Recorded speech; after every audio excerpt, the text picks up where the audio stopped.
지난 목요일은 광복절이었습니다. 우리 민족이 일제로부터 해방되어 자유를 누리게 한 날입니다. 이제는 79년이라는 세월이 흘러 그 기억도 희미해지고 있지만, 그러나 오늘 우리가 누리고 있는 자유는 그날로부터 시작되었습니다.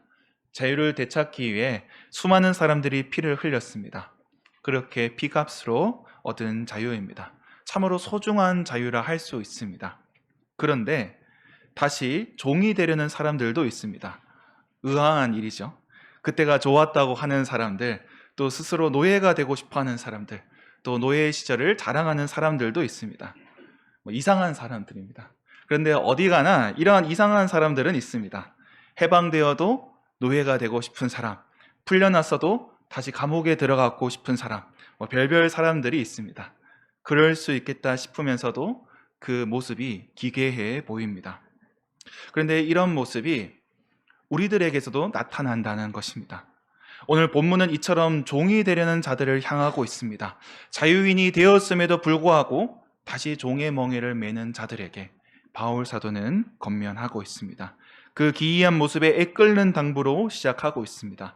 오늘 본문의 1절 말씀 우리 같이 한번 읽도록 하겠습니다. 그리스도께서 우리를 자유롭게 하려고 자유를 주셨으니 그러므로 굳건하게 서서 다시는 종의 멍에를 매지 말라. 아멘. 다시는 종의 멍에를 매지 말라. 우리가 이제 말씀을 읽어서 조금 잔잔하게 읽은 것 같습니다. 근데 만약 바울이 옆에서 우리에게 권면했다면, 그가 갈라디아 성도들에게 직접 이 말씀을 전했다면 아마 주먹을 쥐고 막 탕탕 치면서 그렇게 강하게 단호하게 말했을 겁니다. 우리는 이 1절 말씀에서 바울의 격정을 읽어야 한다는 것이죠. 우리가 차분하게 읽다 보니 정작 그 의미를 놓칠 수도 있다는 것입니다. 오늘 본문을 이해하기 위해서는 말씀의 배경을 살펴봐야 합니다. 갈라디아 성도들, 이 갈라디아 성도들은 원래 이방인이었습니다. 그들은 헬라 문화에서 자랐습니다. 그러나 바울의 전도로 예수님을 믿게 되었습니다. 이들은 유대 문화 속에 살던 자들이 아니라 헬라 문화에서 자란 자들이었기에 율법에 대해서 잘 모르는 자들입니다. 할례를 받지 않은 자들입니다. 그런데 그들은 복음을 받아들였고 예수님이 주신 자유를 누리게 되었습니다. 새로운 생명을 경험하게 되었습니다. 그런데 어느 날 그들에게 누군가 찾아왔습니다. 바로 할례파였습니다. 할례파는 예루살렘 교회에 속한 보수적인 그리스도인들, 유대 계통의 그리스도인들이라 할 수 있습니다. 저들은 권위 있는 자들이고 또 저명한 누군가의 추천을 받은 사람입니다. 율법에 대해서, 복음에 대해서 잘 알 거라 그렇게 생각했을 겁니다. 어찌 보면 갈라디아 성도들은 초신자입니다. 아마 여기 계신 분들 중에 갈라디아 성도보다 짧게 믿은 분들 없을 겁니다. 다들 연배가 기신 분들입니다. 그런데 그들이 보기에 예루살렘 교회에서 온 사람들, 또 할례파라 하는 사람들은 율법도 잘 지키고 또 그렇게 할례도 받았고 또 추천장도 있고, 어쩌면 저들은 예수님의 생전 모습도 기억하는 자들일지도 모르겠습니다. 대단한 자들이 온 것이죠. 이런 권위자들이 갈라디아 성도들에게 하는 말은 할례를 받아야 한다, 율법을 지켜야 한다는 것입니다. 그 말은 너희는 반쪽짜리 그리스도인이다. 할례를 받지 않는 너희는 반푼어치 받게 되지 않는다. 할례를 받고 율법을 행해야만 너희가 참된 그리스도인이 된다. 그렇게 주장했던 것입니다. 저들은 할례를 자랑했습니다. 그리고 할례를 받지 않은 갈라디아 성도들을 주눅들게 했습니다. 그러다 보니 하나둘 그 주장에 넘어가는 자들이 생겼던 것입니다. 어느덧 십자가만으로는 부족해졌습니다. 율법을 지켜야만 구원받는 소리가 나오기 시작합니다. 어쩌면 사도들 중에서도 저들의 등살에 못 이겨 위선을 행하는 자들도 있습니다. 갈라디아서 앞부분을 살펴보면 베드로 사도도 저들의 눈치를 보고 위선을 행합니다. 바울의 동역자였던 바나바도 또 동일하게 위선을 행하게 되는 것을 보게 됩니다. 그러니 베드로와 바나바 같은 그런 신앙의 사람도 넘어가는데 갈라디아 성도들은 볼 것도 없다는 것이죠. 바울은 아마도 답답했을 겁니다. 사실 유대인도 율법을 제대로 지키지 못합니다. 예수님의 제자들, 바리새인들이 어떻게 공격합니까? 율법을 지키지 않는다고 공격합니다. 예수님의 제자들도 할례를 받았고 또 유대인으로 자랐지만 안식일 규정 못 지켜서 한 소리 듣고 또 손 씻는 것도 제대로 못해서 타박을 받던 자들입니다. 그런데 이방 출신 성도들에게 할례를 받으라고 합니다. 율법을 지켜야 한다고 합니다. 바울로서는 너무도 답답했던 것입니다. 더 화가 나는 것은 거기에 넘어가는 성도들이 있다는 것이죠. 십자가를 붙들기는커녕 다시 율법으로 돌아가는 사람들, 그렇게 종의 멍에를 매는 사람들이 있다는 것입니다. 그래서 바울은 소리칩니다. 종의 멍에를 매지 말라고 말입니다. 여기서 멍에는 소를 묶어 짐을 부리는 도구입니다. 우리가 소를 사용할 때 소에게 무거운 나무 토막을 얹습니다. 거기에 줄로 묶어 쟁기에 연결하거나 수레를 끌게 합니다. 멍에 자체도 무기가 꽤 됩니다. 그런데 그 멍에뿐만이 아니라 쟁기나 수레가 연결되면 이제 한 걸음 내딛는 것도 쉽지 않습니다. 다리가 후들거릴 수밖에 없습니다. 채찍질을 당하며 그렇게 밭을 당해야 됩니다. 그렇게 노예로 살아가야 합니다. 근데 바울이 보기에 할례파들이 하는 일이 그와 같다는 것입니다. 성도들에게 멍에를 지게 하고 저들을 노예로 만들고 있다는 것입니다. 저들의 주장은 성도들을 다시 노예로 만든다는 것입니다. 그러므로 갈라디아 성도들에게 권면합니다. 율법의 멍에를 매는 자들, 할례파의 권위에 굴복하는 자들, 그들에게 넘어갔으나 할례를 받지 못한 채 좌절하는 자들에게 소리치고 있습니다. 이것이 오늘 본문의 상황인 것입니다. 여기서 우리는 멍에를 자세히 살펴봐야 합니다. 왜냐하면 이 멍에가 단지 2000년 전 갈라디아 성도들만의 문제가 아니라 오늘 우리에게도 지어져 있기 때문입니다. 멍에의 의미를 살펴보겠습니다. 첫 번째로 우리가 살펴볼 의미는 자기 증명의 멍에입니다. 자기 증명의 멍에. 할례파는 눈에 보이는 가시적인 요건을 들어 주장합니다. 할례를 주장합니다. 할례는 일종의 스펙인 것이죠. 눈에 보이는 겁니다. 자격 요건입니다. 할례는 그들이 날 때부터 하나님의 백성임을 증거합니다. 생각해보면 할례는 외과 수술적인 조치에 불과합니다. 그들 부모가 아이의 표피를 잘라냈던 것 외에 본인이 희생한 것은 없습니다. 할례가 무엇을 증명한다고 생각하지만 그렇지만도 않습니다. 영아 때 할례를 받았지만 그것이 지금의 믿음을 보장하진 않습니다. 어디 가룟 유다는 할례를 안 받아서 예수님을 팔았습니까?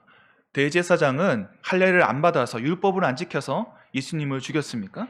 예수님을 잘도 죽였습니다. 그런데 할례자들은 할례를 자랑하는 것이죠. 할례의 유무로 사람들을 가릅니다. 그리고 할례를 스펙으로 여깁니다. 할례로 자기를 증명하려고 한다는 겁니다. 그런데 오늘날에도 이러한 할례가 있습니다. 어떤 자격과 요건으로 자기의 신앙을 증명하라는 것들, 이것이 오늘날의 할례라는 것입니다. 신앙을 스펙으로 생각하는 사람들이 있습니다. 그래서 어떤 이들에게는 제자 훈련이 스펙이 됩니다. 자신은 어떤 과정을 수료했고 어떤 프로그램을 이수했으며 무슨 코스 지도자 과정까지 밟았다는 것을 자랑합니다. 그것이 나의 신앙이다, 이렇게 생각을 합니다. 또 어떤 사람들은 자신이 출석하는 교회로 자신의 신앙을 증명하려고 합니다. 그런데 여기서 사용할 수 있는 교회는 남들이 알 수 있는 그런 대형 교회여야 합니다. 네. 어느 교회에 다닌다고 할 때 남들이 알아야, 그래도 브랜드 교회를 다녀야 네, 거기 어느 목사님 하면서 순식간에 나의 신앙은 이럴 것이다, 그렇게 판단을 합니다. 그 교회에 몇백 명, 몇천 명, 몇만 명이 다니는데 그 교회 이름만 듣고도 그 사람의 신앙을 판단을 하게 됩니다. 이 작은 교회 다니면은 교회 이름을 대지 않고 보통 동네 교회 다녀요, 이렇게 합니다. 네, 여기 계신 분들은 어떻게 말씀하십니까? 대학청 교회 다닌다고 하십니까? 네, 대단한 분이십니다.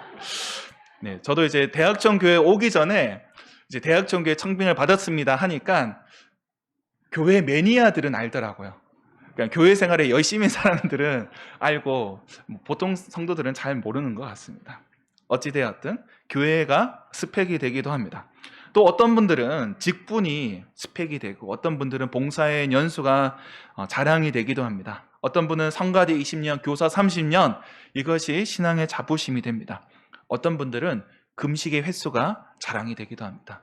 저도 직접 본 것은 아니지만 명함에 40일의 금식 몇 회 이런 거 적어놓고 다니는 사람도 있습니다. 무슨 부흥 집회 몇 회 인도 이런 것들을 과시합니다. 어떤 사람들은 방언을 자랑합니다. 그게 그들의 스펙이 되는 것이죠. 나의 신앙을 증명할 수 있는 가시적인 것이 있다는 겁니다. 이것으로 나를 증명하려는 것입니다. 그런데 스펙은 자부심을 갖게 하지만 현재를 증명하지 않습니다. 어쩌면 신앙은 증명하려는 순간 없어 보이게 됩니다. 여기서 없어 보인다는 것은 신앙이 사라진다는 게 아닙니다. 신앙이 볼품없어 보인다는 겁니다. 그 영어 문구 중에 이런 말이 있습니다. 숙녀는 증명할 필요가 없다. 아주 정숙한 숙녀가 있습니다. 귀족 집안에서 자란 영예입니다. 그렇게 제대로 레이디로서 교육을 받아왔습니다. 얼마나 정숙하고 교양 있고 세련되었는지 이거를 증명하고 싶은데 사람들이 알아주지 않습니다. 근데 이거를 자랑한다면 나는 이런 숙녀입니다. 그것을 드러내려고 하면 어떻게 되겠습니까? 그 사람은 숙녀가 아닌 게 되죠. 근데 우리 신앙도 그렇다는 겁니다. 내가 어떤 신앙을 가지고 있고 어떤 자격이 있고 얼마나 대단한지 그것을 증명하려고 하는 순간 우리의 신앙이 없어 보이게 된다는 것이죠. 예수님께서는 바리새인들을 비판하시면서 말씀하십니다. 저들의 인정받으려고 하는 욕구에 대해서 다루고 계십니다. 마태복음 23장 5절 말씀 우리 같이 한번 읽도록 하겠습니다. 그들의 모든 행위를 사람에게 보이고자 하나니 곧 그 경문띠를 넓게 하며 옷을 길게 하고. 바리새인들은 경문띠, 말씀을 담은 그 상자를 이마와 팔에 달고 다녔습니다. 하나님의 계명을 기억한다면서 옷수를 크게 해서 그렇게 달고 다녔습니다. 보여주려는 것입니다. 사람들에게 과시하는 겁니다. 나 이런 사람이다. 나 이렇게 신앙적인 사람이라는 것을 증명하려 했던 겁니다. 그런데 그것은 아무것도 증명하지 못한다는 겁니다. 어쩌면 그의 빈약한 그 영혼의 속살이 드러날 뿐이라는 겁니다. 지금의 허위만이 드러난다는 겁니다. 근데 우리는 그런 증명의 유혹을 받는다는 겁니다. 어쩌면 우리가 이 세상에서 가지고 있는 것도 그것도 어떻게든 드러내고 싶어 합니다. 인정받고 싶어 합니다. 얼마 전 뉴스 가운데 이런 뉴스가 나왔습니다. 이 서울대 아빠, 서울대 엄마 이런 주차 스티커가 뉴스에 나오기도 했습니다. 우리 자식이 서울대 다닌다는 것을 자랑하고 싶은 사람들을 위해 내놓은 상품인 겁니다. 그게 한 2,000장 정도 팔렸다고 합니다. 증명하고 싶어 하는 것이죠. 그런데 무엇을 증명하겠습니까? 자신의 빈약한 그 영혼의 그 속살을 드러낼 뿐이라는 겁니다. 우리의 영혼은 무엇을 증명해서 그렇게 드러내지 못한다는 겁니다. 우리는 그 멍에에 매여 살아가게 됩니다. 어쩌면 신앙에 있어서도 우리 삶의 여러 부분에 있어서도 우리는 증명의 욕망이 사로잡힙니다. 그 멍에에 매여 살아가게 된다면 우리는 종이 될 수밖에 없다는 것입니다. 그리고 우리가 두 번째로 주의해야 될 것이 있습니다.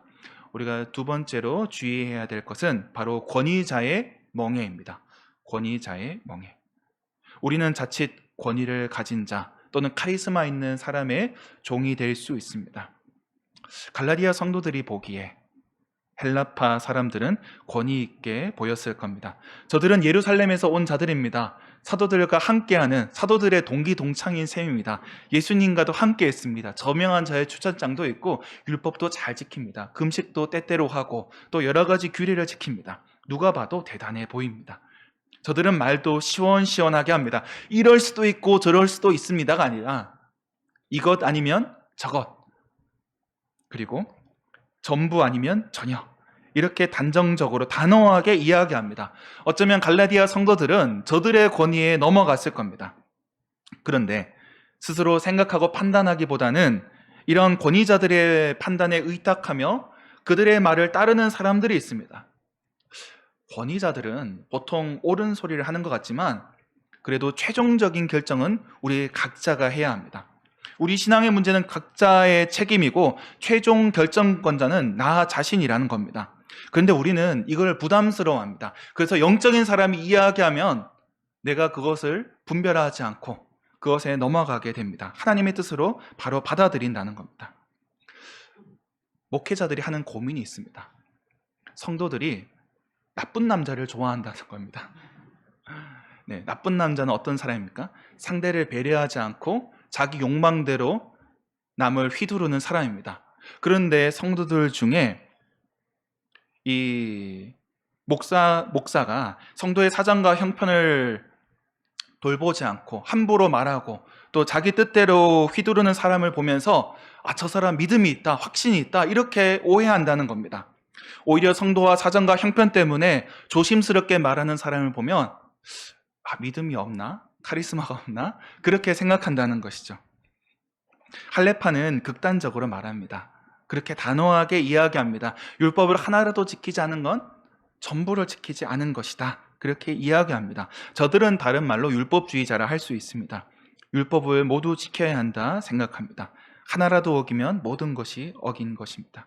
그렇게 저들의 권위에 넘어가는 자들이 생겨나게 됩니다. 오늘날도 마찬가지입니다. 사람들은 권위 있는 사람, 카리스마 있는 사람에게 의탁합니다. 스스로 판단하기를 멈추고 자유를 넘겨버립니다. 그런 사람의 종이 되어버리는 겁니다. 시키는 대로 움직이는 노예가 되어버립니다. 때로는 권위자가 무리한 것을 요구해도 거부하지 못합니다. 오히려 이를 하나님의 뜻으로 받아들입니다. 감동합니다. 억지를 부려서 일을 되게 하면 하나님께서 하셨다고 그렇게 생각합니다. 그런데 사이비 교주가 또는 문제 있는 목회자가 그렇게 권위를 행사하게 되면 우리 영혼은 더 큰 피해를 입게 됩니다. 이런 권위자들은 더 계속해서 무리한 것들을 요구합니다. 말도 안 되는 것들을 이야기합니다. 그래서 듣는 사람에게 그렇게 무리한 방향으로 가게 하는 것이죠. 근데 이게 한번 권위에 넘어가게 되면 끝도 없이 좋은 쪽으로 생각하게 됩니다. 때로는 말도 안 되는 일을 따르다가도 나름 이유가 있겠지, 하나님의 섭리가 있겠지 그렇게 생각한다는 것이죠. 그런데 그러다가 자신과 가정을 망치는 경우가 있습니다. 이 교회 중에 제자훈련으로 유명한 교회가 있었습니다. 이 교회는 정통 장로교단에 속한 교회였습니다. 근데 이 교회는 훈련이 엄격했는데 그 훈련의 내용이 살펴보면 잠 안 자기, 공동묘지에서 매맞기, 불가마에서 버티기 이런 것들을 했습니다. 지금 웃으시지만 우리 교인들 중에 이 교회에 갔다 오신 분들도 있을 겁니다. 권위자가 시키는 일이면 무엇이든지 하는 겁니다. 그리고 그 일을 하고 나면 이 사람이 스펙이 되는 것이죠. 나는 이런 힘든 훈련을 통과했다. 나는 이렇게 신앙의 사람이다. 나는 대단한 신앙의 리더다. 그 자부심으로 여기는 겁니다. 그런데 그 가운데 불가마에서 버티다가 몸이 망가진 사람이 있습니다. 영구적인 장애를 입게 된 사람도 있습니다. 그제서야 잘못된 걸 알았지만 너무 늦어버리게 된 겁니다. 정상적으로 보이더라도 권력관계를 이용하는 사람이 있다는 겁니다. 일부러 그러는 사람도 있고 또 무의식 가운데 사람을 조종하는 리더도 있습니다. 또 그렇게 자신을 내어주는 쉽게 종이 되는 사람들도 있습니다. 사람들 중에 특별히 자아가 약한 사람들이 있습니다. 사회적으로는 멀쩡해 보이는데 특별히 이 종교적인 영역에서, 신앙의 영역에서는 너무도 손쉽게 넘어가 버리는 사람들이 있습니다. 어찌 보면 권위자의 멍에에 매여 있는 사람인 것입니다. 이것은 자유를 견디지 못하기 때문입니다. 자신의 자유를 견디지 못하면 그 자유를 헌납하여 종이 되어 버립니다. 또 남의 자유를 견디지 못하면 그를 장악하여 노예로 만들어 버립니다. 어느 쪽도 정상은 아닌 것이죠. 누구나 빠질 수 있는 함정이란 점에서 우리는 이를 경계해야 합니다. 그래서 예수님께서 말씀하십니다. 마태복음 23장 8절 말씀 우리 같이 읽겠습니다. 그러나 너희는 랍비라 칭함을 받지 말라. 너희 선생은 하나요. 너희는 다 형제니라. 아멘. 예수님께서는 자기 제자들을 향하여서 그렇게 권위를 부리지 말라고 하십니다. 그 당대에 존경받는 랍비들은 아빠라는 소리를 들었습니다. 스승은 아버지로 취급받는 것 어느 문화나 그렇지 않겠습니까? 그러나 예수님은 제자들에게 당부합니다. 너희는 랍비라 칭함을 받지 말며 너희 선생은 하나요? 너희는 다 형제니라. 그들 안에서 권위를 행사하지 말라는 것입니다. 권위자가 되어 누군가를 조정하지 말라는 것입니다. 이를 경계하고 있다는 것입니다. 그리고 세 번째로 우리가 경계해야 될 멍에는 바로 결정론의 멍에입니다. 결정론의 멍에. 우리를 얽매이는 결정론은 모든 것이 다 정해졌다. 자유를 부정하는 태도라 할 수가 있습니다. 이 갈라디아 성도들 중에 할례파에 넘어간 자들이 있습니다. 그런데 할례파에 넘어갔다고 해서 할례를 받을 수 있을까요? 네, 쉬운 일은 아닙니다. 네, 할례 받은 사람들, 날 때부터 할례를 받은 유대인들은 뭐 알고 할례를 받았겠습니까? 그들 부모가 영아 때 할례를 행한 것이지 그들은 자라고 보니 자신이 할례자인 것을 알게 되었습니다. 날 때부터 결정된 스펙인 것이죠. 그런데 이 헬라인들 같은 경우 어떻겠습니까? 성인이 되어서 할례를 받아야 되는데 뭐 지금처럼 외과 수술이 발달한 것도 아니고 뭐 마취가 제대로 되는 것도 아닌데 할례를 받는 게 쉬운 일은 아닌 겁니다. 거기에 율법도 마찬가지입니다. 이 유대인들 같은 경우에 율법을 지키는 건 어려운 일이 아닙니다. 우리 문화 가운데 자랐으면서 혹시 젓가락질 하는 거 어려우신 분 계십니까? 아주 쇠젓가락, 아주 정교하게 쌀알까지도 아마 집으실 겁니다. 근데 외국인들한테 이거 시키면은 학대입니다. 네, 그들에게서 있어서는 너무도 어려운 일인 것이죠. 유대인들에게 있어서 율법은 그렇습니다. 그들의 문화입니다. 당연한 겁니다. 자연스럽게 몸에 배어 있기 때문에 그렇게 어렵지만은 않을 겁니다. 근데 헬라인이 할례를 받고 그렇게 율법을 행한다는 것은 보통 일이 아닌 것이죠. 가망이 없어 보인 겁니다. 이미 날 때부터 결정된 것입니다. 포기해 버리게 되는 것이죠. 저들은 할례 받은 자이고 나는 할례 받지 못한 자이고, 저들은 온전한 그리스도인이고 나는 반푼어치라는 그런 체념하는 자세로 그렇게 주저앉아 버린다는 겁니다. 그렇게 체념하고 좌절하는 것, 이런 결정론의 태도는 어느 시대나 존재하고 있습니다.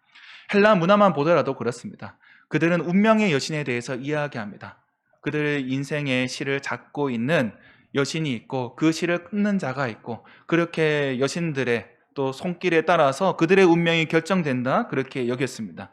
또 오랜 세월 사람들은 별을 보면서 이 땅의 일들이 결정된다 여겼습니다. 천상의 천체의 운동이 이 땅의 일들을 결정한다는 것이죠. 우리의 노력과 상관없다는 것입니다. 동양은 어떻습니까? 사주를 보았습니다.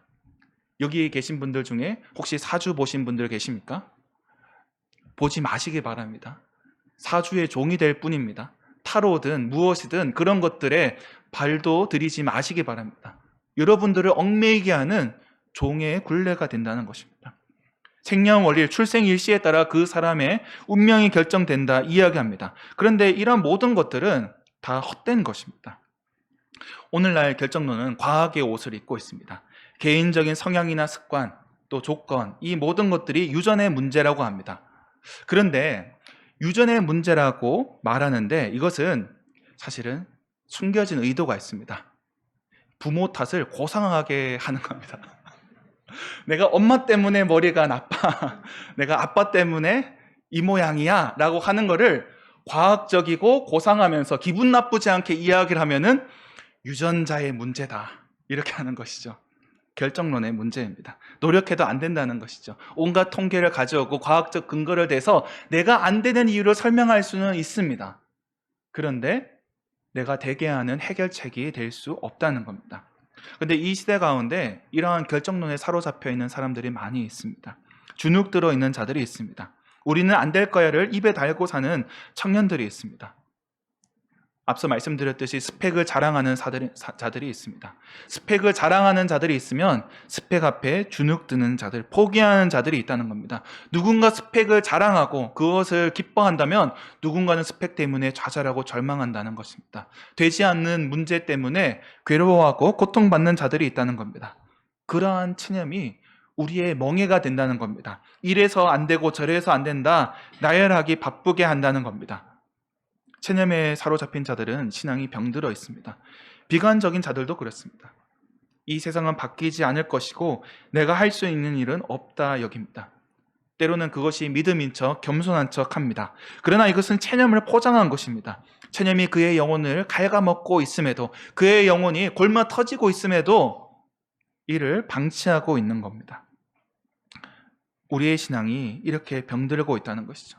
자기 증명의 멍해, 권위자의 멍해, 결정론의 멍해에 매여 있다는 겁니다. 우리는 자유를 누리지 못하고 이런 종의 멍해에 매여 살아가고 있다는 것입니다. 이것은 갈라디아 성도의 멍해이고 오늘 우리의 멍해라는 것입니다. 그러나 우리는 신앙의 본질을 생각해야 합니다. 우리의 신앙은 스펙으로 증명할 수 없습니다. 또한 우리는 권위자의 노예가 될 필요도 없습니다. 우리는 안 되는 것에 좌절할 필요도 없습니다. 우리의 자유를 침해하는 이 모든 것으로부터 우리는 벗어나야 합니다. 이 멍에를 꺾어버려야 합니다. 예수님께서 이 모든 멍에를 꺾어버리십니다. 이사야 선지자는 메시아를 예언하면서 이렇게 전합니다. 이사야서 9장 4절 말씀 같이 읽겠습니다. 이는 그들이 무겁게 맨 멍에와 그들의 어깨의 채찍과 그 압제자의 막대기를 주께서 꺾으시되 미디안의 날과 같이 하셨음이니이다. 아멘. 메시아는 무겁게 맨 멍에를 꺾으시는 분으로 소개하고 있습니다.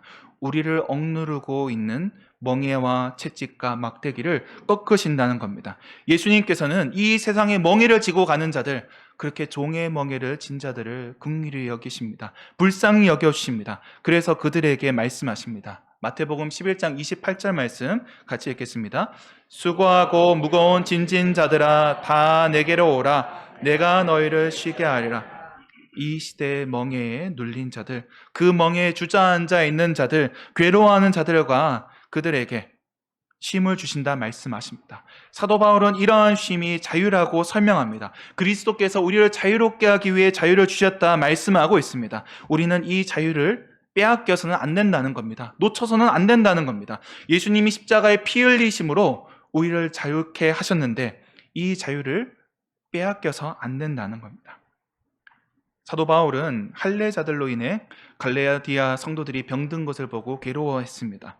고통스러워했습니다. 별것 아닌 스펙으로 신앙을 과시하는 할례파들, 그들의 권위에 주눅들어 시키는 대로 움직이는 성도들, 그 사이에 끼어 체념해버린 자들, 이것은 갈라디아의 총체적인 문제였습니다. 이들은 예수님의 사역을 아무것도 아닌 것으로 만들어 버렸습니다.